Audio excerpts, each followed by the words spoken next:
Assalamualaikum warahmatullahi wabarakatuh. Salam dan bahagia. Ibu dan Bapak guru yang berbahagia, perkenalkan saya Yudi Firman Santosa, guru SMK Negeri 1 Singkawang, Provinsi Kalimantan Barat. Saya mengajar di SMK Negeri 1 Singkawang sejak tahun 2010.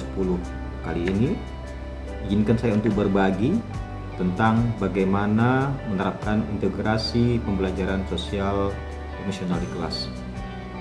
Dalam berbagi, saya akan menerapkan strategi STAR, yaitu menceritakan tentang situasi yang saya hadapi, kemudian tantangan, kemudian aksi, dan hasil atau result. Baik, Bapak Ibu, dalam kurikulum Merdeka, selain pembelajaran berdiferensiasi, kita telah mengenal pembelajaran sosial emosional juga memegang peranan penting dalam proses pembelajaran. Barangkali dalam situasi sebelumnya kita telah melaksanakannya, tetapi kita belum mengenal secara lebih dalam apa itu integrasi pembelajaran sosial emosional di kelas. Dalam pembelajaran sosial emosional di kelas, kita menerapkan beberapa tahapan.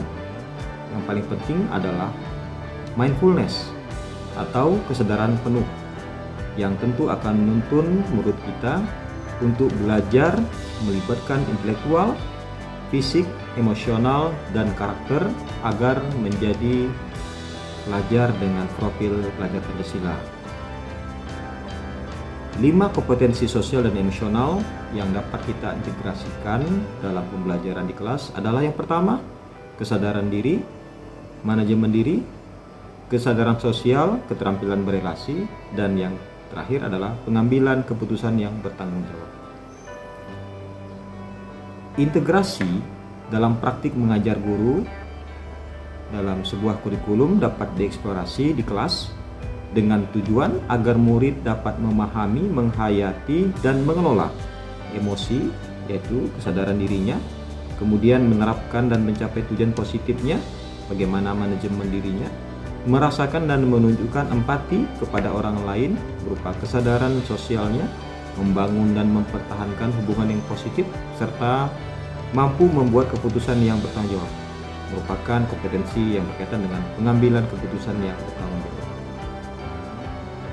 Tantangan kita tentu saja selama ini kita fokus pada materi, tetapi kurang dapat bagaimana menggali potensi sosial emosional siswa itu. Tantangan kita saat ini adalah bagaimana untuk menerapkan integrasi pembelajaran sosial emosional ini di kelas sehingga mampu membentuk karakter peserta didik atau murid kita. Nah, dalam aksinya biasanya kita melakukan perencanaan melalui rencana pelaksanaan pembelajaran atau RPP. Tentu kita akan melakukannya dengan mengidentifikasi capaian pembelajaran tersebut yang dikaitkan dengan bagaimana kita mengintegrasikan kompetensi sosial dan emosional, apakah dari mulai pendahuluannya, kemudian kegiatan inti dan penutup. Pada prinsipnya kita dapat menerapkan pembelajaran sosial emosional ini dari ketiga tahapan tersebut. Sebagai contoh, jika ibu dan bapak mengajar di siang hari, semangat dan konsentrasi murid akan sedikit menurun. Bahkan sudah ada yang tidak memiliki minat sama sekali. Nah, agar konsentrasi atau minat murid kembali bersemangat dan dapat berkonsentrasi lebih, di awal pembelajaran kita lakukan mindfulness, seperti mengajak murid untuk rileks 3 atau 5 menit yang dipandu dengan guru. Kemudian dapat juga mereka berbincang-bincang sesama mereka untuk menceritakan apa yang mereka telah dapatkan selama pembelajaran sebelumnya, sehingga terjalin komunikasi yang baik antar mereka, sehingga mereka dapat melanjutkan aktivitas pembelajaran dengan lebih bersemangat. Harapan kita, konsentrasi mereka tetap kita pertahankan, mereka merasa lebih nyaman, pada akhirnya akan membentuk well-being atau kesejahteraan psikologis. Pembelajaran yang dilakukan di kelas harus mampu memberikan pengalaman belajar murid yang dapat memahami diri murid itu bahwa ada kekuatan atau aset diri dan budaya mereka yang akan membuat mereka dapat mencapai tujuan pembelajaran. Kompetensi manajemen diri berkaitan dengan murid dapat memperlihatkan keberanian untuk mengambil inisiatif. Kemandirian mereka, misalnya dalam menjawab pertanyaan atau berdiskusi, serta mampu mendemonstrasikan bagaimana mereka mengendalikan diri dan dalam kelompoknya.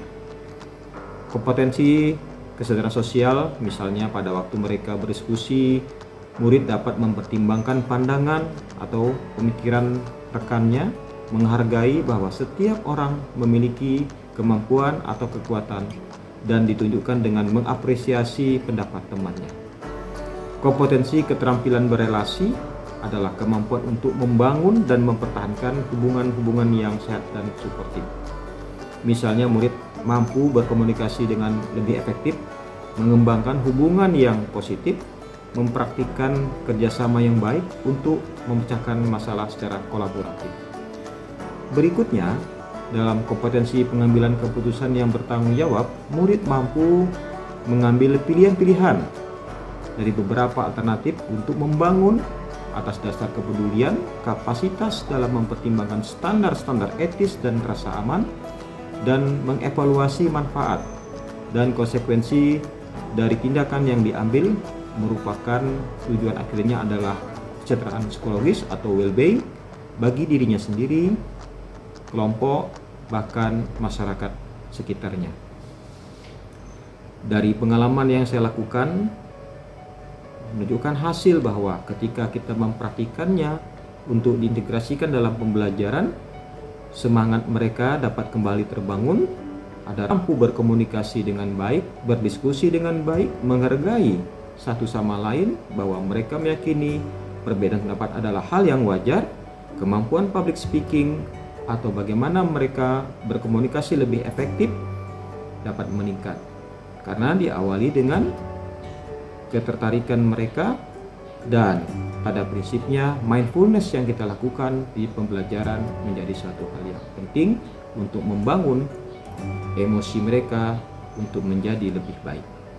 Demikian Ibu dan Bapak yang saya hormati, aksi nyata dan refleksi yang saya lakukan adalah diperlukan sharing, kita berbagi dengan sesama rekan guru bagaimana membentuk karakter murid tidak hanya pada materi tetapi membangun kompetensi sosial emosionalnya, membuat mereka lebih nyaman, membuat mereka lebih akrab, membuat mereka dapat menghargai, bahkan mereka mampu memilih beberapa keputusan, bahkan satu keputusan yang mereka yakini menjadi keputusan yang mereka miliki sendiri, sehingga mereka mampu lebih bertanggung jawab terhadap apa yang mereka pilih.